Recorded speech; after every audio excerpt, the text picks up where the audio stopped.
All right, Sean.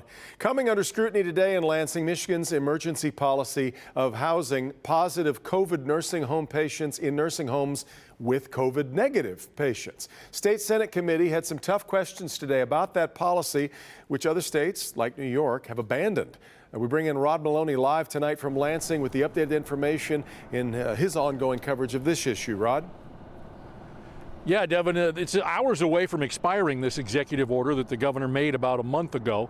In the meantime, we have confirmed that it's just under 700 deaths that the state has counted of people who have died in nursing homes, but they say those numbers are highly inaccurate. They're not sure if it undershoots by a lot or a little, but they say that they are not accurate numbers. In the meantime, there are many in the Senate right now who are wanting the governor to change this policy.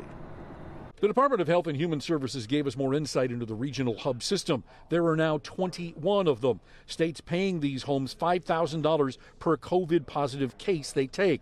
We also learned there are some nursing homes taking these patients that do not have the same strict separation policies the regional hubs are required to have.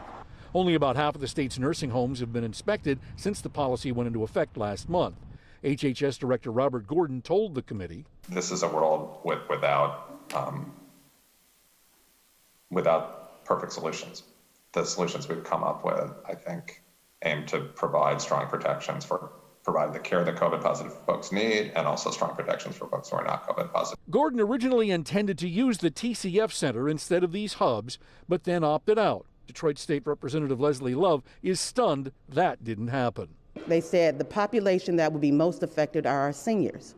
So to not outfit those facilities to handle the very population that they said would need it seems ridiculous to me. State Senator Pete Lucido is furious.